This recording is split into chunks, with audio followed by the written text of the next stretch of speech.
Parliament होश में आओ, होश में आओ, होश में आओ। गुलबर्गा के सारे एमएलए होश में आओ, होश में आओ, होश में आओ। गुलबर्गा डॉक्टर्स होश में आओ, होश में आओ, होश में आओ। गुलबर्गा इंचार्ज मिनिस्टर मुर्दाबाद, मुर्दाबाद, मुर्दाबाद। गुलबर्गा इंचार्ज मिनिस्टर गुलबर्गा आना होगा, आना होगा, आना होगा। गुलबर्गा इंचार्ज मिनिस्टर गुलबर्गा आना होगा, आना होगा, आना होगा। गुलबर्गा एनजीओ फेडरेशन की जानिब से आज डिप्टी कमिश्नर के ज़रिए से हेल्थ मिनिस्टर, चीफ मिनिस्टर को एक डिस्ट्रिक्ट इंचार्ज मिनिस्टर को एक मेमोरेंडम दिया गया तमाम गुलबर्गा के एनजीओज़ की जानिब से। उसमें बहुत सारे डिमांड किए गए, जिसमें इम्पोर्टेंट डिमांड ये है कि कोविड पेशेंट्स को जिम्स, ईएसआई, ट्रॉमा सेंटर जाने पर आम पेशेंट को सीधा डायरेक्टली एक ही जवाब मिल रहा है, वो नॉन अवेलेबिलिटी ऑफ बेड्स।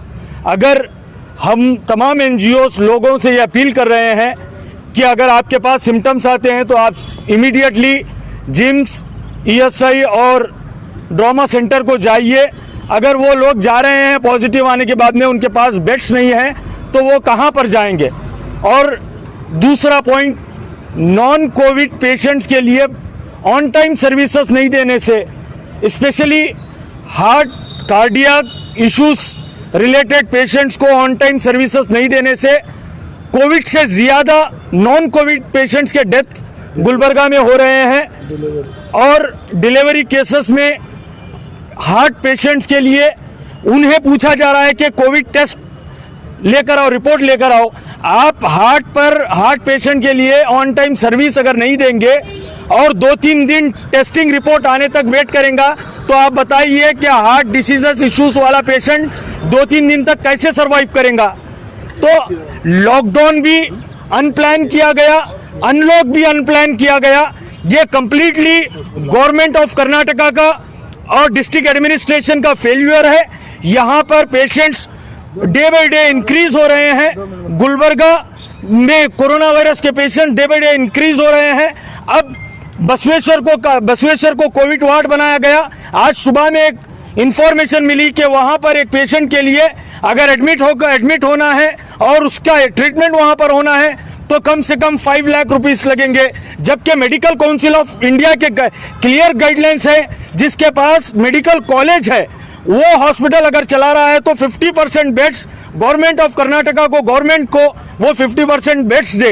तो यहाँ के एनजीओस ने ये भी एक डिसीजन लिया है कि गुलबर्गा एडमिनिस्ट्रेशन के साथ हम लोग डे फर्स्ट से लेकर आज तक हैं और आगे भी कोविड-19 से लड़ने के लिए रहेंगे। इसके लिए आप डीसी साहब खुद क्वारंटाइन हो गए, डीएचओ साहब क्वारंटाइन हो गए, कई एक पुलिस डिपार्टमेंट्स में सर्कल इंस्पेक्टर्स क्वारंटाइन हो गए। तो हमसे सर्विसेज लीजिए, हम सर्विसेज वॉलंटरली एनजीओस देने के लिए तैयार हैं कोविड-19 से फाइट करने के लिए। क्योंकि अब कोई पेशेंट है तो वो पूरा गुलबर्गा भर हर एक हॉस्पिटल को मारे तरसते हुए फिर रहा है। डॉक्टर्स उसे वहां जाने के लिए, ईएसआई जाने के लिए कहता है तो वहां का जिम्स जाने के लिए कहता है। इसी दौरान अगर डेथ किसी की हो जाती है, हो रही है, तो इसका रिस्पॉन्सिबल कौन। अब आखिर में यही हमारा डिमांड है एनजीओस का कि डिस्ट्रिक्ट इंचार्ज मिनिस्टर के पास थोड़ी सी अगर शर्म बाकी है तो वो इमीडिएटली रिजिग्नेशन दे और इलेक्टेड रिप्रेजेंटेटिव्स भी पब्लिक के सर्विसेज के लिए एक्सेसिबल अवेलेबल नहीं है, चाहे वो एमपी हो या एमएलएस हो। अगर वो अवेलेबल नहीं है तो उनके पास कोई मॉरल राइट्स नहीं है कि वो पब्लिक लाइफ को कंटिन्यू करे। वो छोड़ दे immediately, district incharge minister immediately छोड़ें। ये अनलॉक भी किया गया, अनप्लान अनलॉक किया गया। यहाँ से गुलबर्गा एडमिनिस्ट्रेशन अगर प्रॉपर रिस्पॉन्स पेशेंट्स को नहीं देगा तो आने वाले दिनों में डिस्ट्रिक्ट इंचार्ज मिनिस्टर का पुतला यहीं पे ठहर कर हम तमाम एनजीओस मिलकर जलाएंगे। अभी मुझसे पहले वहाज बाबा ने आपको तफसील बातों से आगाह किया जो रियाज खतीब ने आज ड्राफ्ट किया था। मैं अपने कुछ ज़ाती तजुर्बात आप लोगों के सामने रखना चाहता हूँ। आज से ठीक 2 दिन पहले ईएसआई में जब ऑक्सीजन ख़त्म हो गया तो ये मेरे पास एक प्रूफ है कि आप अपने वीडियोस में डाल सकते हैं, इस शहर के लोगों को बता सकते हैं कि जहाँ पे डीसी ने भी ये कह दिया कि कल अपने स्टेटमेंट में वहाँ पे गैस, वहाँ पे ऑक्सीजन ख़त्म नहीं हुआ। मैं चैलेंज के साथ कहता हूँ वहाँ पे 1 घंटे से ज़्यादा ख़त्म हुआ है, उसके बावजूद ये तमाम लोग उन पेशेंट्स को जिम्स शिफ्ट करना चाहते थे। उसके बाद में एक एक सिलेंडर लाकर एक एक वार्ड में लगाए हैं। इस बात को देखते हुए वो डिस्ट्रिक्ट इंचार्ज मिनिस्टर जो कह रहा था 1 महीने में 1000 बार आया, आज 4 महीने हो गए, कई लोगों की मौत हो गई। ये लोग इन लोगों ने हर वहाँ पे नर्स जब वहाँ पेशेंट लेट कर आईसीयू में बोलता है मुझे टॉयलेट जाना है तो वो मुंह फेर कर चली जाती है। ये मैं अपने आंखों से देखा हूँ। मैं अपने दोस्त फारूक हफीजुद्दीन को इन हाथों से खोया है इसी जिम्स की वजह से और इसी हॉस्पिटलों की यही एडमिनिस्ट्रेशन जो नालायक और ये लोग अपने लिए जी रहे हैं। ये इंसानियत के नहीं, ये इंसान नहीं हो सकते। वो डिस्ट्रिक्ट इंचार्ज मिनिस्टर हो, वो शायद येडियूरप्पा हो, क्योंकि ये लोगों को प्लान नहीं मालूम, ये लोगों को हुकूमत करना नहीं मालूम। इसकी वजह से ये लोग बर्बादी के आखिरी कगार पे खड़े, यहाँ पे लोग मर रहे हैं। अभी थोड़ी देर पहले बाज बाबा ने आपको बताया कि जिम्स में मैं अपने आंखों से देख कर आया हूँ, फैन टूट के नीचे गिरा, वहाँ पे पीने का पानी नहीं है। तो बताइए आप कैसे हम कोविड पेशेंट लेके जाके वहाँ पे एडमिट करेंगे? लोग परेशान हैं। मैं अपने हाथों से 2 लेके गया हूँ जिम्स को, वो कह रहे हैं कि बेड नहीं है।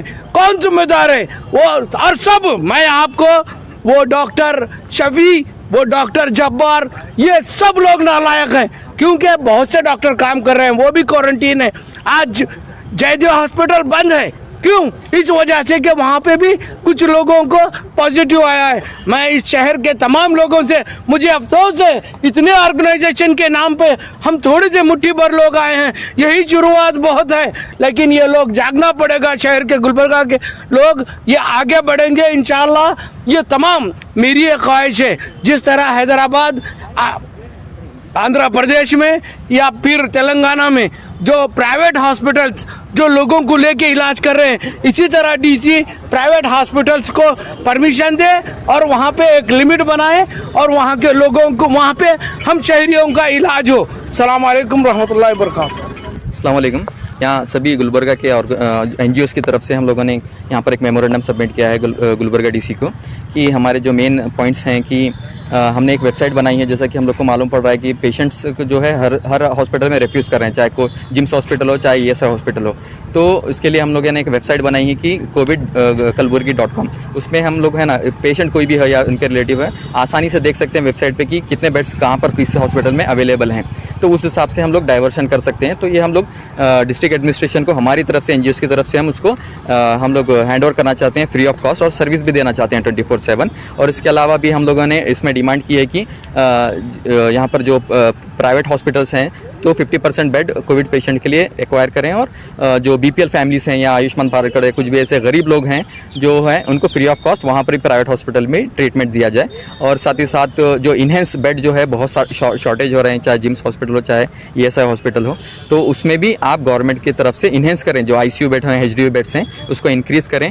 फिर कर्नाटका स्टेट गवर्नमेंट की तरफ से जो हेल्पलाइन आपको हेल्पलाइन बनाना है आपको, तो उसके लिए भी हम लोग ये चाह रहे हैं कि इमीडिएटली गुलबर्गा डिस्ट्रिक्ट में भी एक हेल्पलाइन बने, ताकि जो भी रिफ्यूज़ कर रहे हैं या ट्रीटमेंट करने से मना कर रहे हैं जो भी हॉस्पिटल्स यहाँ पर गुलबर्गे में, ताकि वहाँ पर कोई भी अपनी जो है रजिस्टर कर सकते हैं अपनी कंप्लेंट।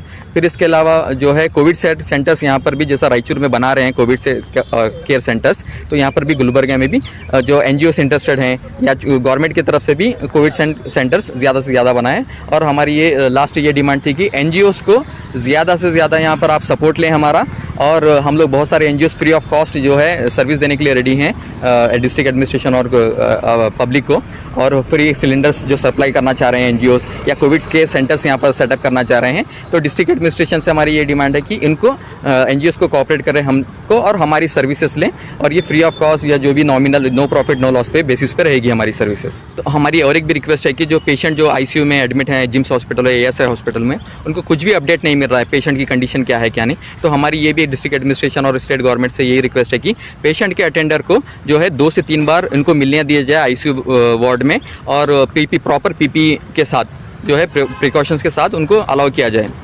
ये जो कोविड-19 को लेकर गुलबर्गा में जो परेशानियाँ चल रही हैं, ख़ास तौर पे जो भी पेशेंट्स जो कोविड के अलावा भी जो पेशेंट्स हैं उनको हर हॉस्पिटल में लेके जा रहे हैं, कोई भी लेने के लिए तैयार नहीं है। तो तकरीबन गुलबर्गा के, मैं खुद अब गुलबर्गा के कई पेशेंट्स को हॉस्पिटल्स को ले जा रहा हूँ, लेकिन जब तक प्रॉपर टेस्ट करा के नहीं लाते कोविड का, नहीं लेते बोल के रिजेक्ट कर रहे हैं। तो ऐसे सिचुएशन में कोई बीपी का पेशेंट रहता है, हार्ट का पेशेंट या डिलीवरी का कुछ भी रहता। एक एग्जांपल आपको देता हूँ कि नाक में कंकर गया एक बच्चे के, तो भी कोई निकालने के तैयार नहीं है जब तक कि हम पीपी किट उनको जब तक कि हम ला के नहीं दिए। तो ये हालत आज गुलबर्गा के डॉक्टर्स की भी है। हम समझ सकते हैं उनकी परेशानी, लेकिन डॉक्टर्स जब बात लेते हैं अपनी, तो यही बोल के लेते हैं कि हम जान और माल की पूरी, सामने वालों की जान की पूरी हिफाजत करेंगे बोल के। लेकिन ये सिचुएशन में डॉक्टर्स ऐसा अपने हाथ उठा लेना सही बात नहीं है। तो अपना प्रॉपर केयर करके करिए। दूसरा, जो भी डेथ हो रहे हैं उनके बॉडीज़ को लेके जाके हम दफन करने के लिए या जलाने के लिए हम लोग तैयार हैं बोल के 2-3 बार हम लोग जाके बोलने के बाद भी हर डिपार्टमेंट को अभी तक हमारे को बोले नहीं, लेकिन मीडिया में देखने में आ रहा है कि वो ले जाके पीपी किट को कब्रिस्तान में यहाँ वहाँ फेंका जा रहा है ओपन है। तो डिपार्टमेंट एनजीओ तैयार हैं करने के लिए, फिर भी डिपार्टमेंट हमको यूज़ करना नहीं चाह रहा। तो डिपार्टमेंट क्या करना चाह रहा पता नहीं चल रहा। तो अभी भी एक बार हम रिक्वेस्ट करते हैं तमाम लोगों से, किसी की भी डेथ होने दे, हमारे से अप्रोच हुई है, हम इंशाल्लाह उनको परफेक्ट उनके जिसके धर्म के हिसाब से उनकी हम मयत करने के लिए तैयार हैं। और डिपार्टमेंट से भी हम एक बार अपील करते हैं कि हमारे को इस्तेमाल करें, ना कि वो मयतों की बेहुरमती करें। और ख़ास तौर पे पेशेंट्स जो एडमिट हैं हॉस्पिटल्स में, वो पेशेंट्स के अंदर क्या क्या हो रहा बोल के उनके अटेंडेंस को मालूम नहीं हो रहा। एक फैसिलिटी ये भी बनाया कि अटेंडेंस को कम से कम उनको मालूम होना है कि अंदर क्या चल रहा है, तो वो सेटिस्फाई रहने के लिए। तो हमारी डिमांड्स हैं कुछ, और कई लोग भी दिए हैं। तो इंशाल्लाह आने वाले दिनों में डिमांड्स पूरे नहीं होंगे तो फिर हम लोग और इससे बड़े लेवल पर प्रोटेस्ट करेंगे।